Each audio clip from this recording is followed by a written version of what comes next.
Right. Ever since they landed on Plymouth Rock, ever since they landed in Virginia in 1607, we've been at war even then. So just a long history of warfare that has been embroiled before we were an actual nation and when we became an actual nation.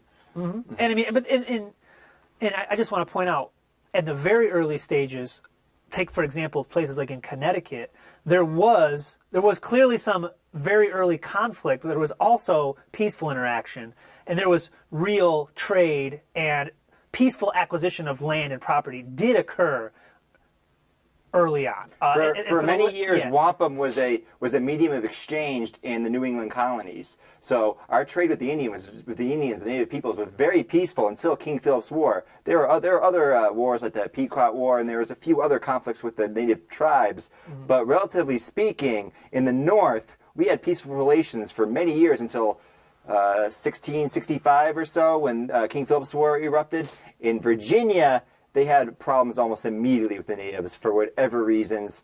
Different people founded Virginia than those that came to Plymouth Rock. They had different belief systems, and the people in Virginia, they almost immediately just started warring with everyone around them, and it was perpetual, and it just went on and on. But as you said, in the North, in New England, this was not the case. I mean, it's so crazy to think. They had wampum as a medium of currency, a medium of exchange. People did that. They adopted the natives' way of having a currency. It's unbelievable to consider this. And this is sort of a tangent, but that speaks to the question about, the conversation sometimes always boils down to, well, we stole everything from Native Americans, so we should all leave, et cetera. And it's not true.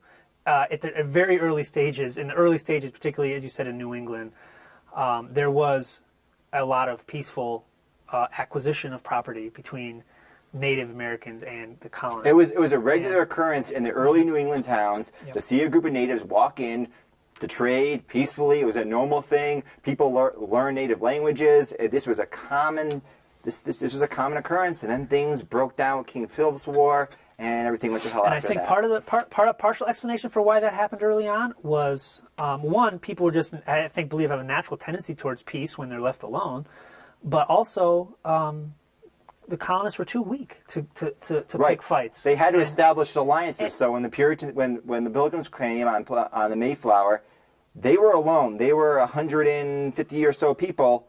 What are we going to do? We are surrounded by potentially hostile tribes, so they formed alliances with other tribes. Now, early on, we can debate some of the morality of these alliances, but after this initial stage, relations became normalized, and for decades, things weren't so bad with the native people. This was not like this in Virginia, though. In Virginia, it was much different. We came in and we conquered, and it was brutal, but it's different for the northern colonies.